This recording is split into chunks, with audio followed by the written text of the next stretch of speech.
आज भाव योगी की भाव सागर सप्ताह का 5वां दिन। गुरुदेव की भाव निर्जरनी की पुस्तक में अमृतवाणी का आज का सर्ग है चेतना का। भाव सागर में अपने समय को भाव सागर सप्ताह की जो चेतनता हम बच्चों को प्राप्त हुई है, उसे हमें संत की यादों में रहकर प्रत्येक कर्म चेतन स्वरूप रहकर करना आ गया है। हम प्राणी तो संसार में भक्ति करते थे तो अपने स्वार्थ के लिए करते थे, सांसारिक उपलब्धियों के लिए भक्ति करते थे। हमें ज्ञान ही नहीं था कि मनुष्य जीवन मिला है तो हमें भगवान को पाने के लिए भी भक्ति सत्संग करना है क्या। अब एक माता पिता है, उनसे बच्चे को मांगने की ज़रूरत नहीं है कि मम्मी मुझे दूध पिला दो, मम्मी मुझे स्कूल भेज दो, मम्मी मेरे कपड़े सिलवा दो। सब कुछ माता पिता अपने आप ही व्यवस्था करते हैं, उसको धन मांगने की भी ज़रूरत नहीं है। जो भी माता पिता के पास प्रॉपर्टी होती है वो सारी प्रॉपर्टी माता पिता अपने बच्चे के नाम करते हैं। तो हम बच्चों को भगवान से मांगने की ज़रूरत नहीं है। भगवान की जब हम भक्ति करेंगे, सत्संग करेंगे तो भगवान स्वतः ही हमारा कार्य है वो बनाएंगे। कहा भी है ना कि मांगत बुरी बलाए है, मत कोई मांगो भीख, मांगन से मरना भला, ये सद्गुरु की सीख। संत की शरण में आकर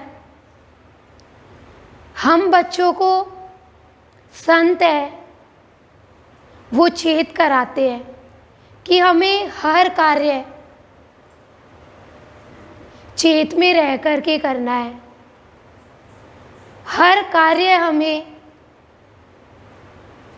होश पूर्वक करना है।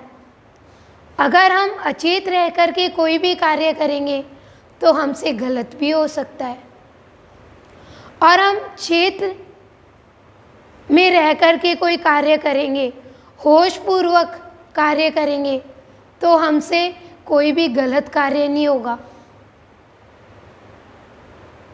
जो अचेत रह कर के कार्य करता है ना, वो तो आँखों से कुछ भी देख लेता है, हाथों से कोई भी कार्य कर देता है, पैरों से कहीं पर भी चला जाता है, कानों से कोई भी गलत बात सुन लेता है। लेकिन जो अपना जीवन चेतनता में बिताता है वो कोई भी कर्म ना तो गलत करता और ना वो किसी से गलत कराता, ना वो आँखों से गलत देखता और ना वो किसी को गलत दिखाता, ना वो स्वयं गलत रास्ते पर चलता और न किसी को गलत रास्ते पर चलाता।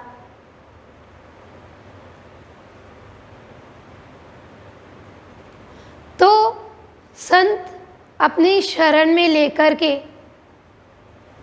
हम बच्चों से चेतन भक्ति कराते हैं, हमें होश में रहना सिखाते हैं।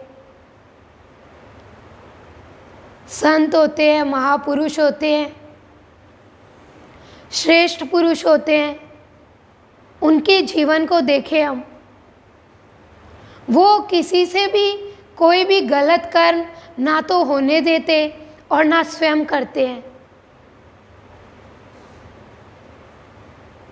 वो हमेशा सजग रहते हैं अपने जीवन में। हमें तो कोई भी आकर कुछ कह देता और हम मान लेते हैं, उस चीज़ की सच्चाई तक जा ही नहीं पाते। क्यों?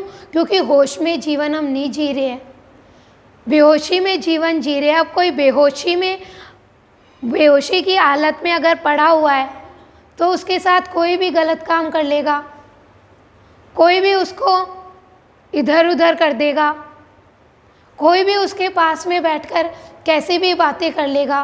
क्यों? क्योंकि उसको तो होश ही नहीं है, तो करते रहो। चाहे बेहोशी की हालत में हम हैं और हमने गले में सोने की चैन पहन रखी है, हाथ में हमने सोने की अंगूठी पहन रखी है, तो निकाल के ले जाओ। हमें कहाँ होश है? तो जो होश पूर्वक जीता है ना, वो प्राणी हरदम होश में जीवन जीता है।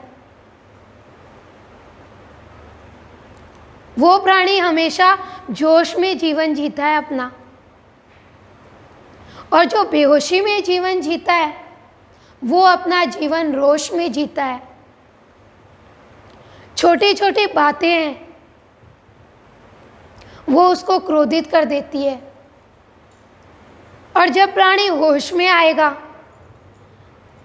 तो वो जानेगा अपने जीवन में कि ये ईर्ष्या है, ये मेरे जीवन को ही नुकसान पहुंचा रही है, ये क्रोध है, ये मेरे जीवन को ही ख़त्म करता जा रहा है। फिर वो अपने जीवन को बेहोशी में रह कर के नहीं जिएगा। वो हर एक कर्म जो भी करेगा पहले उसका परिणाम देखेगा कि मैं ये जो कर्म कर रही हूँ इसका परिणाम क्या निकलेगा।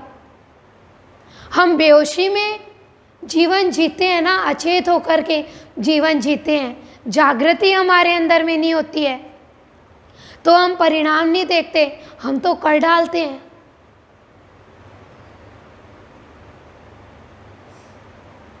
और जब परिणाम सामने आता है ना करने के बाद में, तब हम सोचते हैं कि ओहो, उस समय ये काम नहीं करती तो कितना अच्छा रहता, उस समय बुराई नहीं करती तो आज कितना अच्छा होता, उस समय उसकी बातों में नहीं आती तो आज कितना अच्छा होता, उस समय उस व्यक्ति का संग नहीं करती तो आज मेरा जीवन कितना अच्छा होता।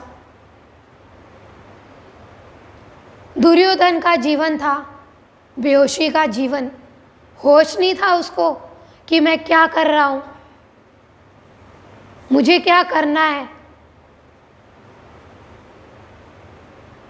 और पांडव है, वो हर पल अपना जीवन है होश में जी रहे हैं। तो युधिष्ठिर ने थोड़ा सा भी झूठ है वो नहीं बोला, असत्य का आधार नहीं लिया कभी भी अपने जीवन में, असत्य अपने जीवन में कभी भी नहीं अपनाया उसके जीवन में। तभी तो उनका नाम है धर्मराज युधिष्ठिर। तो गुरुदेव जब हमारे अंदर में भावों का संयोग करके भावों का मिलान करा देते हैं, तब संत मिलन का संयोग भावों की सृष्टि पैदा कर देता है।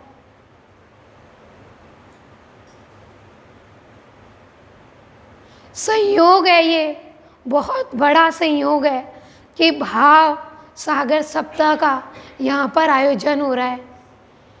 ये संयोग हमें मिल गया, लेकिन अब योग हमारा उस परमात्मा से नहीं होगा, तो जो ये संयोग का जो अवसर हमें मिला है ये तो निकल जाएगा। हमने हमारे जीवन में अभावों से योग कर लिया। क्यों? क्योंकि हम हमारे जीवन में अचेत है, चेत होंगे ना हम हमारे जीवन में, तो हम भावों से योग करेंगे।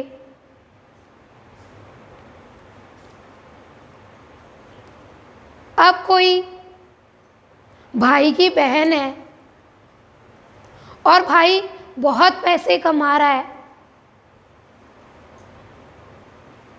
तो बहन थोड़ी अपने भाई के पैसों से योग कर सकती है, वो तो उसकी पत्नी योग करेगी, पैसे जमा करके बैंक में या बहुत सारा गहना इकट्ठा करके, या फिर भाई है वो कोई जमीन ले लेगा तो योग कर लेगा। लेकिन बहन है वो तो अपने पति के पैसों से योग करेगी ना, उसका पति जो कमाता है उसी से ही तो, जो भी योग करेगी इकट्ठा करेगी उसी से ही तो करेगी ना। तो हम बच्चे भी जो पुण्य कर्म करेंगे, जो शुभ कर्म करेंगे, उसी से ही हमारा है वो योग भगवान से होगा। किसी अन्य के पुण्य कर्म करने से, शुभ कर्म करने से हमारा योग भगवान से नहीं हो सकता। हमारा मिलन उस सद्गुरु से नहीं हो सकता। तो जब हमारे अंदर में चैतन्य भगवान आकर के प्रतिष्ठित होते हैं, तो हमारे अंदर में एक ही भाव बनता है कि सद्गुरु, मनुष्य जीवन मिला है मुझे, तो मुझे इस जीवन में तेरे से योग करना है, ताकि मेरे अंदर में हर पल तेरे भावों की सृष्टि है, उसकी रचना हो, हर पल मैं तेरे भाव में बहता रहूं। ये जो क्रोध रूपी अभाव है ये मुझे कभी भी नहीं सताए। मुझे तो बस तेरा भाव है वो ही चाहिए। तो भावयोगी संत ने हम बच्चों को अपने भाव के रंग में रंगने का जो ये मौका प्रदान किया है, उसमें हमें संत भाव की जागृति आई है। तो हमारी जो चंचलता है उससे हमें छुटकारा मिलने लग गया है।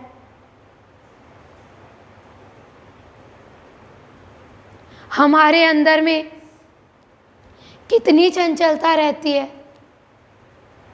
आज हम यहाँ चले गए, आज हम वहाँ चले गए, आज हम इधर चले गए, आज हम उधर चले गए। मन हमारा कितना चंचल रहता है, कितना भटकता रहता है। हम बैठे हैं यहाँ पर, लेकिन हमारा मन इतना चंचल कि वो 20 साल पुरानी बात भी लेके आ जाएगा, घर पर चला जाएगा, खाने पीने में चला जाएगा।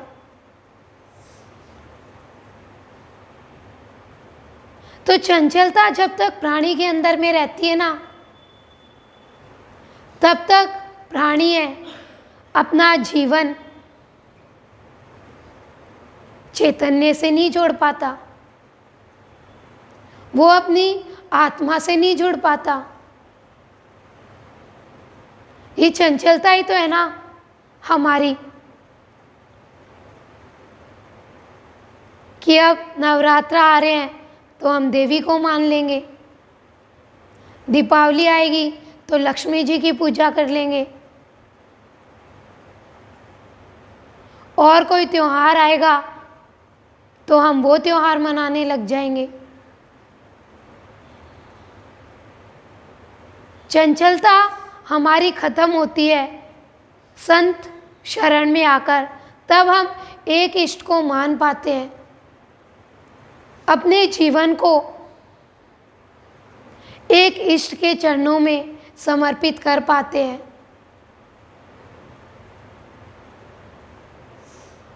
तो हमारे अंदर में ये भाव बनता है संत कृपा से कि अब तो हमें स्थिरता प्रदान करने के लिए भाव योगी की कृपा ने, भाव योगिनी संत माँ के द्वारा हमें ये संत भावों का प्रांगण जो मिला है, उसमें भाव सागर सप्ताह करने का अवसर जो माँ ने हमें दिया है, उसमें हमें सुप्त अवस्था से छुटकारा पाना है। जागृति में रहकर अपने विचारों को जागृति में ला कर के निराभिमानी रह कर के सत्संग से लाभ उठाना है।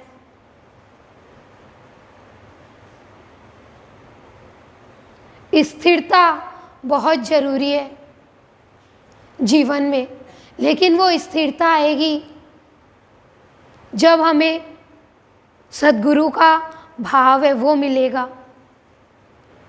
हमारी वृत्तियों में हमारी इंद्रियां जो चंचल हो जाती है भोग में जाकर के, धुंधकारी की हो गई थी ना वृत्तियां, कितनी चंचल हो गई थी क्योंकि वो भोग में चली गई। आज हमें ये पहनना है, आज हमें ये खाना है, आज हमें वहाँ जाना है, ये सब चंचलता के कारण है। लेकिन संत भक्ति जो करता है, जिसको भाव योगिनी माँ का भाव प्राप्त हुआ है, उसके मन में स्थिरता आ जाती है कि मुझे तो संत चरणों में अडिग रह करके भक्ति करनी है। चंचल व्यक्ति है, थोड़े दिन तो भक्ति करेगा, लेकिन जैसे ही उसका काम नहीं बना तो उसके अंदर में संशय आ जाएगा कि इस भगवान में कहाँ ताकत है। तो स्थिरता वाला ही सद्गुरु से कुछ प्राप्त कर सकता है।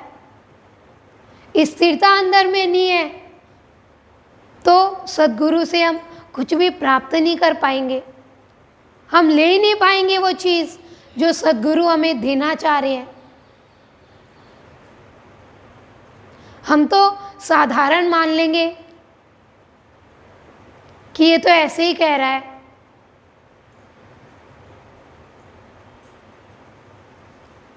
दुर्योधन के पास में भगवान है, वो शांति का संदेश लेकर के गए, शांति दूत बन करके गए,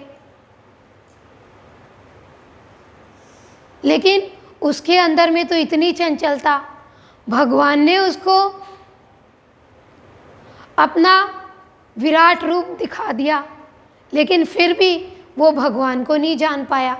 कह रहा है कि ये तो मायावी रूप दिखा रहा है।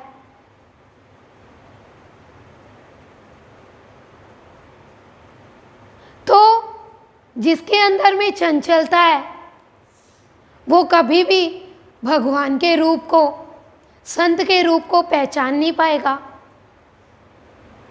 कि संत साक्षात इस धरा पर हमारे लिए अवतार लेकर के आए हैं।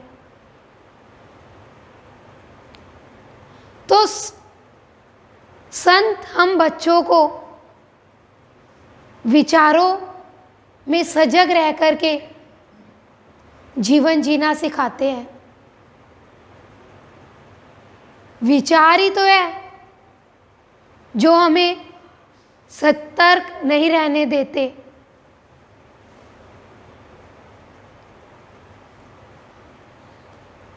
अब जैसे कोई चोर है, वो चोरी करता है तो कितना सतर्क रह करके चोरी करता है वो। वैसे ही हमें भी हमारे जीवन के प्रति सतर्क रहना है कि कोई भी चोर कौन, काम, क्रोध, मोह, मद, लोभ, मात्सर्य, ये मेरे अंदर में प्रवेश नहीं करे।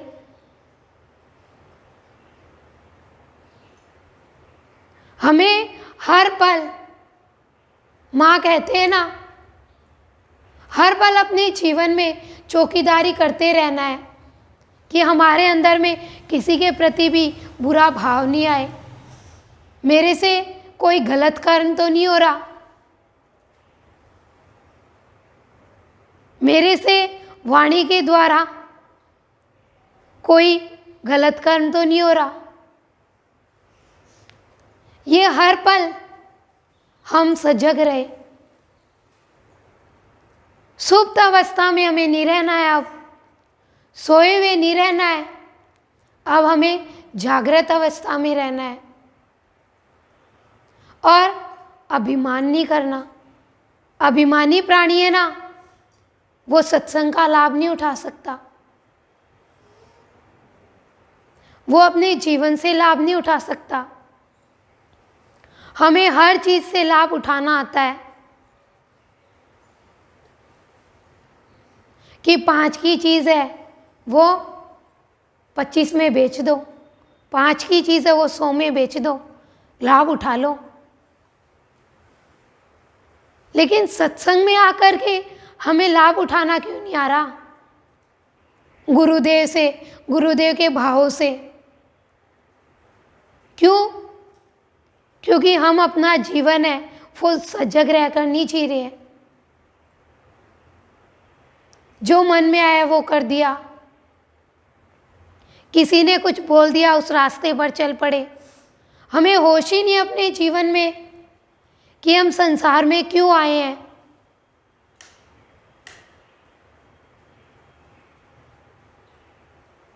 हमें कैसा जीवन जीना है, हमें कौन से कर्म करने हैं, ये हम बच्चे हैं, वो होश भी नहीं है हमें इसका। तो हम बच्चों को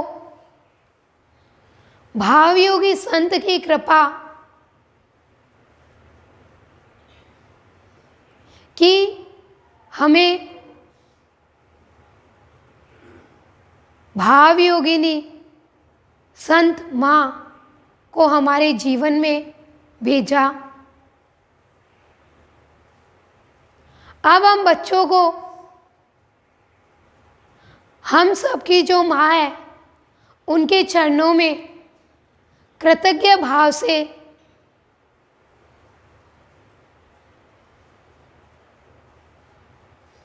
कृतज्ञता अर्पण करते हुए हमें अपने अंदर में भाव सागर सप्ताह से पूरा लाभ उठाना है और पूरा आनंद लेना है। हमारे अंदर में माँ के लिए कृतज्ञता का भाव हो कि उन्होंने आज हमारे जीवन में आनंद आए, हमारे जीवन में जागृति आए, हम गुरु भाव से जुड़े, इसके लिए हमें यह अवसर प्रदान किया है।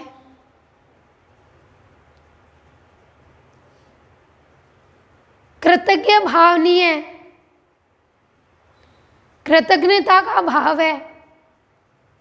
तो गुरुदेव कहते हैं वो तो अपना जीवन है, वो सांप से भी बेकार जीवन जीता है, जहर ही जहर है, वो खुद अपने अंदर में भी भरे रखता है और औरों के अंदर में भी जहर फैला देता है। क्यों?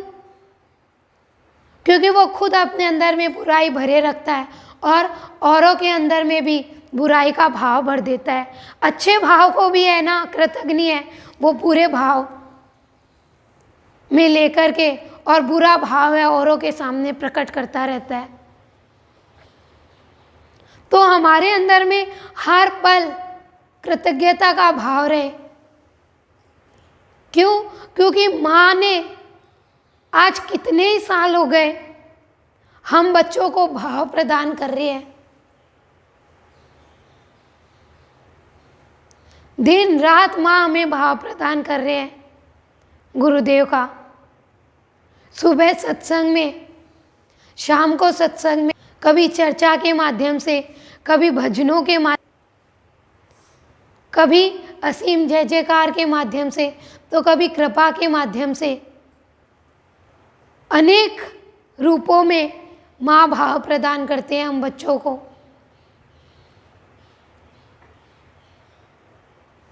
लेकिन जब हम चेतना में होंगे तो ही तो हम भाव लेंगे ना। होशपूर्वक अपना जीवन नहीं जिएंगे, जागृत रह करके जीवन नहीं जिएंगे, तो क्या होगा? माँ जो हमें भाव दे रहे हैं हम उसको ग्रहण ही नहीं कर पाएंगे, और ग्रहण नहीं कर पाएंगे तो हम कभी भी कृतज्ञता अर्पण है वो कर ही नहीं पाएंगे, उन भावों को साधारण रूप में ही ले लेंगे। तो गुरुदेव हमारी शुभ इच्छा को ध्यान में रख करके हमसे प्रत्येक कार्य वो चेतन स्वरूप रहकर हम करें, ये हमसे चाहना रखते हैं। हमारी शुभ इच्छा को ध्यान में रखते हैं सद्गुरुदेव। इच्छा हमारी अच्छी नहीं है, शुभ कर्म करने की नहीं है, सात्विक इच्छा नहीं है, भले की इच्छा नहीं है, तो गुरुदेव हमारी इच्छा पर ध्यान नहीं देंगे। हमारी इच्छा में अगर किसी से बदला लेने की भावना है, भावना दुर्भावना है, भावना में इच्छा में किसी का बुरा करने का भाव है, तो फिर गुरुदेव हमारी इच्छा की ओर ध्यान नहीं देंगे। हम कहते हैं ना, मेरी इच्छा नहीं है काम करने की, मेरा मन नहीं करता काम करने का, तो कोई उसको चाहे कितना ही ठोला मारता रहो, उसका काम करने का मन नहीं है ना, तो वो नहीं करेगा। इच्छा नहीं है तो उसकी इच्छा में बहुत प्रबल शक्ति होती है। मनुष्य चाहे ना तो अपनी इच्छा के बल पर बहुत महान कार्य कर सकता है। अब एक बच्चा है, उसको टीचर पढ़ा रही है, अब उसकी इच्छा नहीं है पढ़ने की, तो टीचर पढ़ाती रहो, चाहे वो मन में कुछ कुछ सोचता रहेगा या वो पीछे पीछे बैठ जाएगा और फोन चलाता रहेगा। तो गुरुदेव हमारी शुभ इच्छा को ध्यान में रखते हैं और पूरा करते हैं। तो आज गुरुदेव हम बच्चों को चेतना में क्या संदेश दे रहे हैं, हम देखते हैं। गुरुदेव हमें अमृतवाणी के माध्यम से क्या कहना चाह रहे हैं।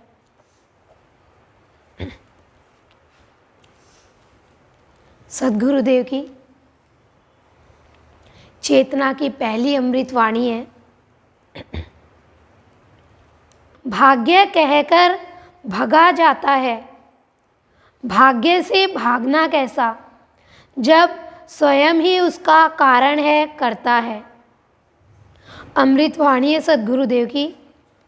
भाग्य कहकर भगा जाता है, भाग्य से भागना कैसा, जब स्वयं ही उसका कारण है करता है।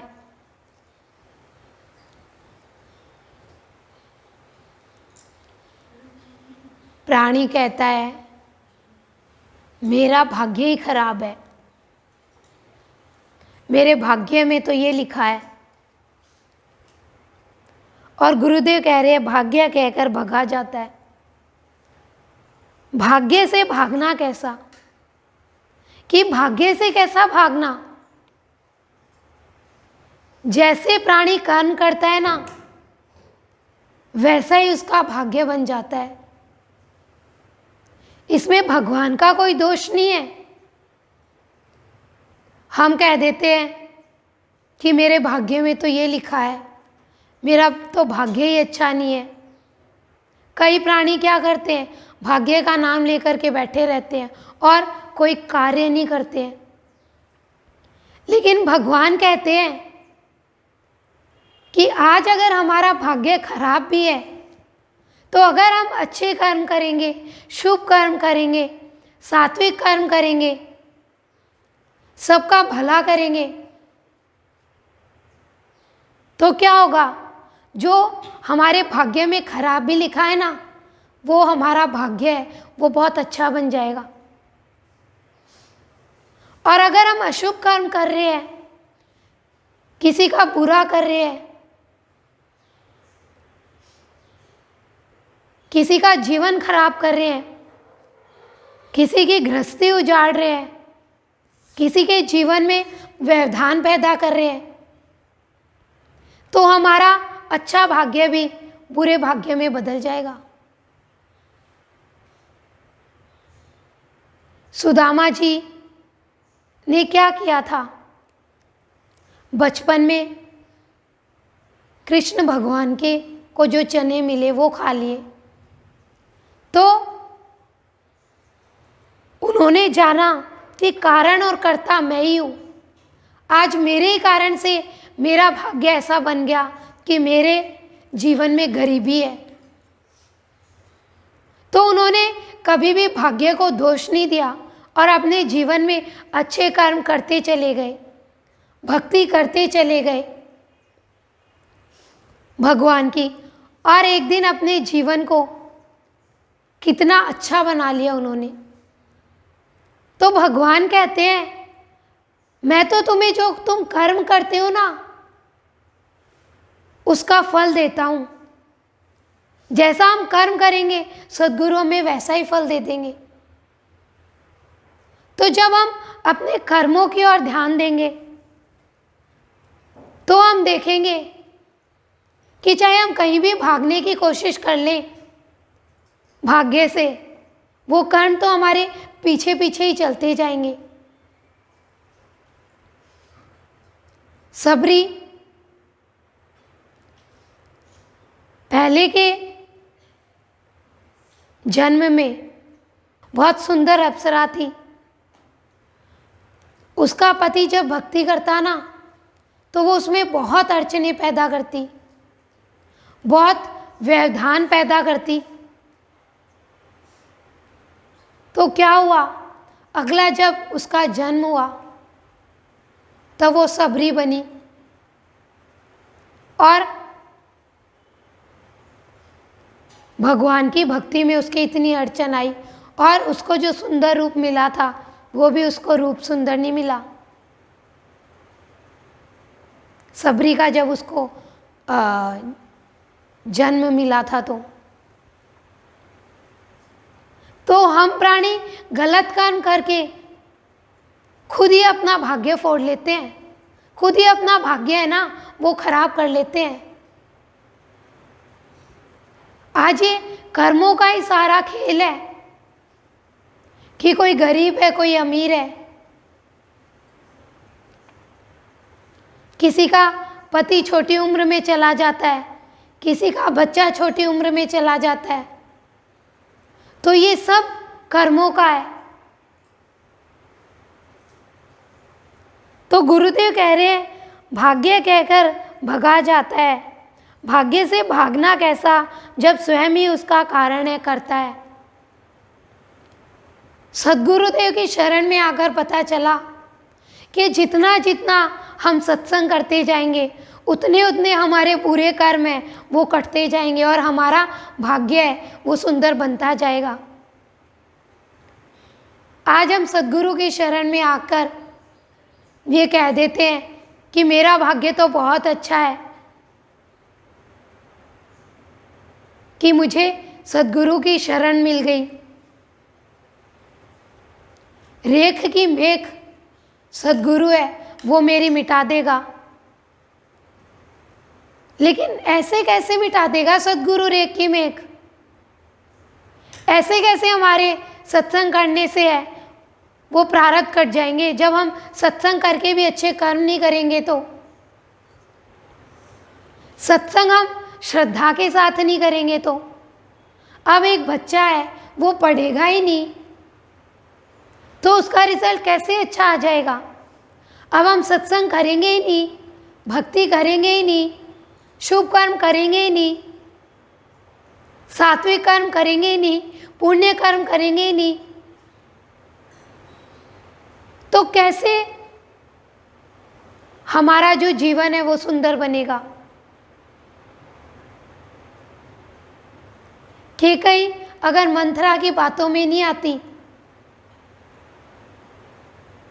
तो वो उसको अपने भाग्य को कोसना नहीं पड़ता।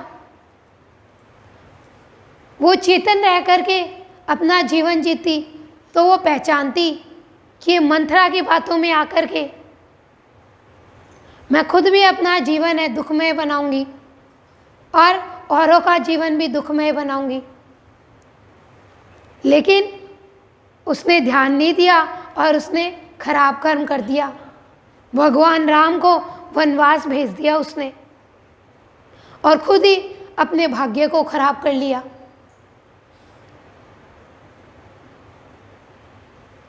रावण है, उसने खुद ने अपने भाग्य को खराब किया, किसी और ने उसके भाग्य को खराब नहीं किया। उसके पास तो सब कुछ था, लेकिन भगवान राम की सीता को ले आया वो, तो उसका भाग्य क्या हुआ? दुर्भाग्य में बदल गया। उसने अपने कर्म है वो खराब कर लिए। खुद ही कारण खुद ही करता है प्राणी, खुद ही प्राणी अपना सौभाग्य बना सकता है। जब वो भाग्य विधाता को कहे कि हे भाग्य विधाता, सद्गुरु, मेरे से मन से, वाणी से, कर्म से कोई भी हिंसा नहीं हो, मेरे द्वारा किसी का भी दिल नहीं दुखे, मेरे से ऐसा कोई भी कर्म नहीं हो कि जब वो कर्म मेरे सामने आए मेरे ही किए हुए तो मुझे रोना पड़े क्या। आज हमारे जीवन में जो कुछ भी हो रहा है ना, वो सब हमारे कर्मों का है। लेकिन अब तो हमें सद्गुरु मिल गया, अब तो हमें माँ के द्वारा हर एक छोटे से छोटे कर्म करने की शिक्षा मिलती है। तो अब तो हम अपने कर्म खराब नहीं करें।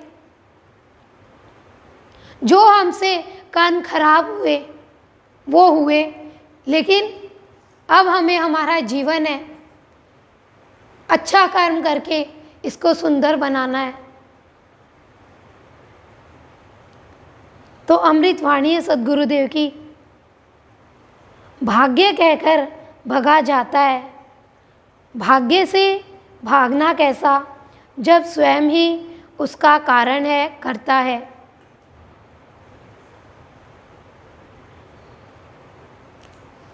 दूसरी अमृत वाणी है सद्गुरुदेव की, उसका विश्वास जो विचारों से खेलता है।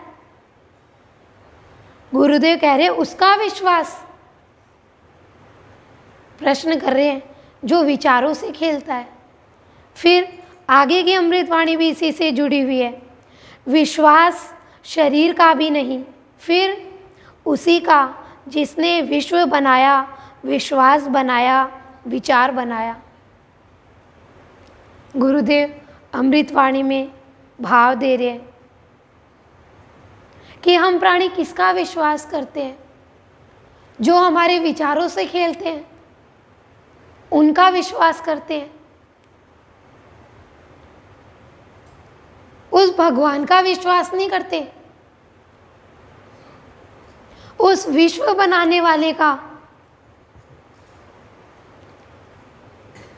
विश्वास नहीं करते। हम लोगों का विश्वास करते हैं जो हमारे विचारों के साथ खेलते हैं।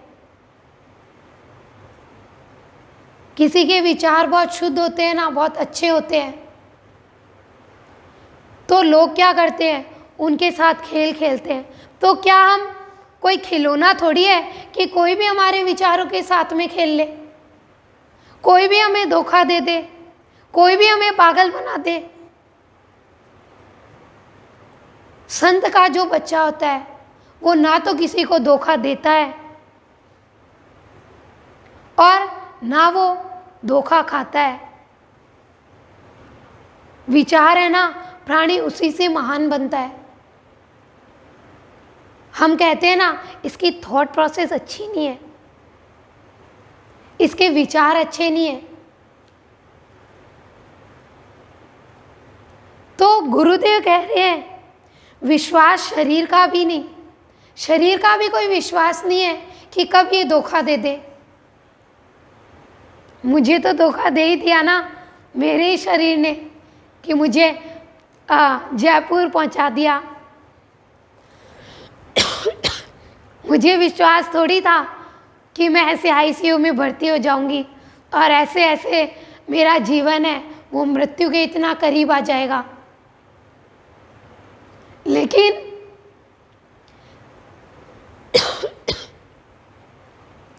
संत के ऊपर जो विश्वास रखता है, संत है, वो उसका कोई भी काम बिगड़ने नहीं देता है, उसको मृत्यु के मुख से भी निकाल करके ले आता है। इतनी बड़ी संत की महानता होती है। तो विश्वास शरीर का भी नहीं है कि कब ये धोखा दे दे। तो अमृतवाणी में सद्गुरुदेव कह रहे हैं कि विश्व बनाने वाले का जब हम विश्वास करेंगे ना, तो कोई भी हमारे विचारों से नहीं खेल सकता। ये मन है ना, ये भी हमारे विचारों के साथ है, वो खेल नहीं करेगा।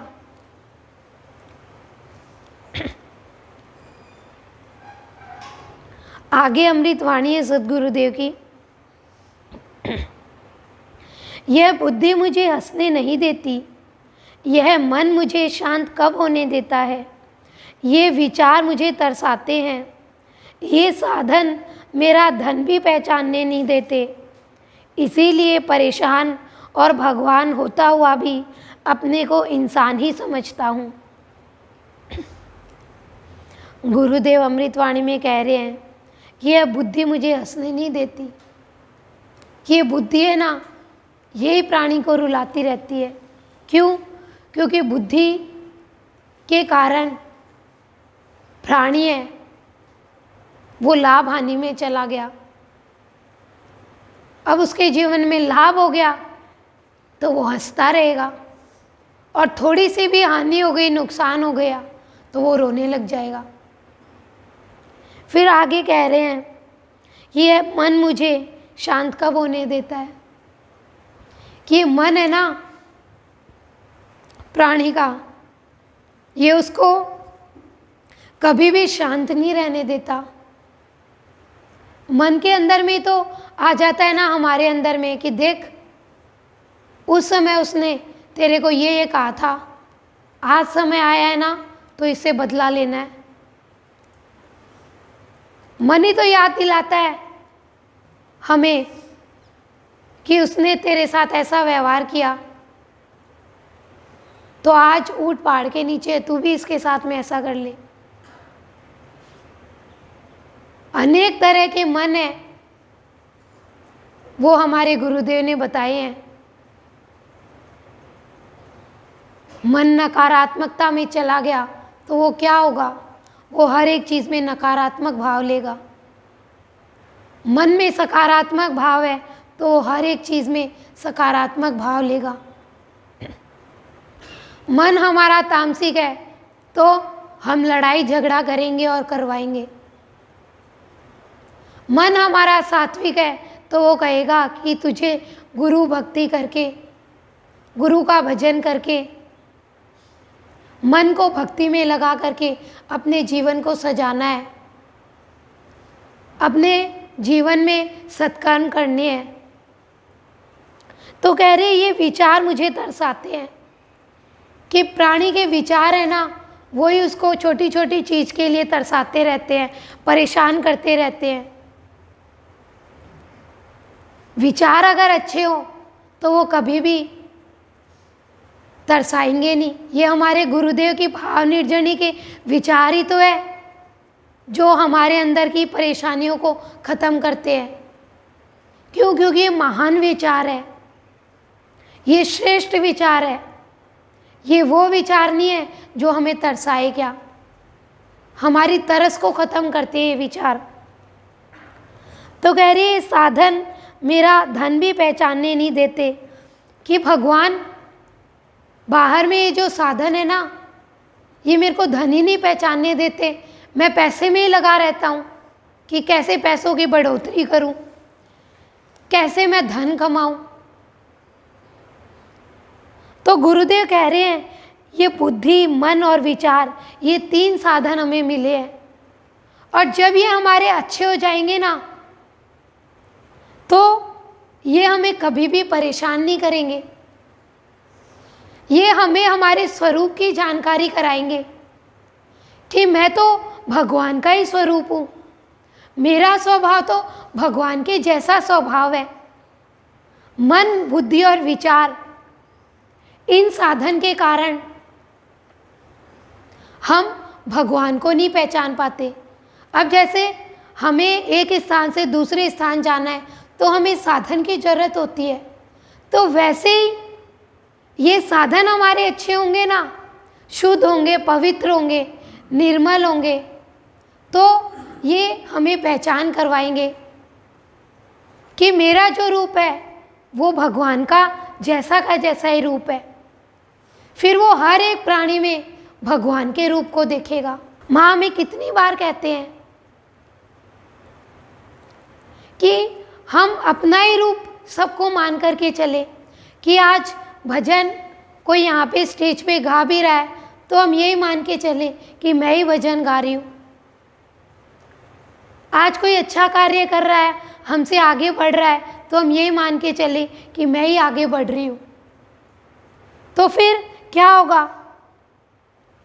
हम अपने आप को समझ पाएंगे कि मैं इंसान नहीं, मैं भगवान हूँ।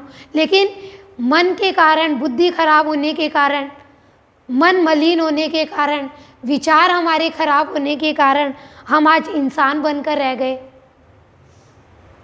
हम अपने रूप को भूल गए, भगवान में जीवन जीना भूल गए आज हम।